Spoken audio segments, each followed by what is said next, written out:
Sehingga pada zaman kita hidup sekarang ini,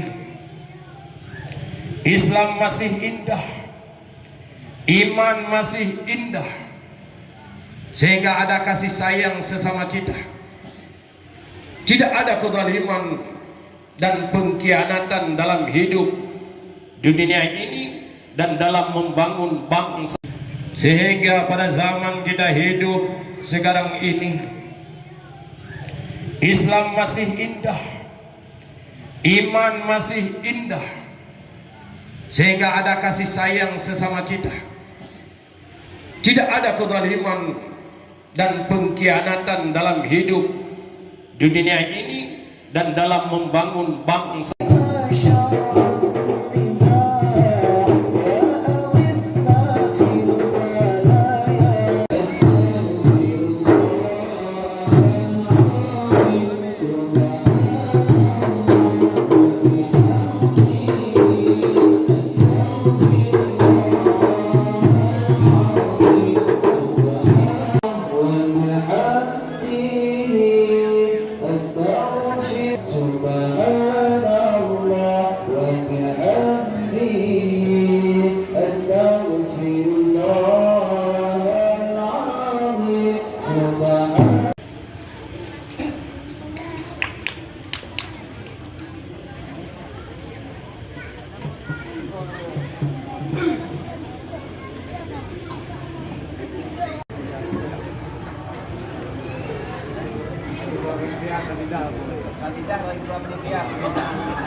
Cukup lagi ya?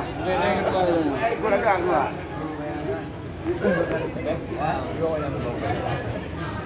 Ini mau pindah kita dah. Awalnya yuk.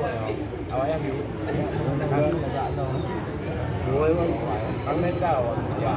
Dua orang. Kita kayak apa? Kita bebas.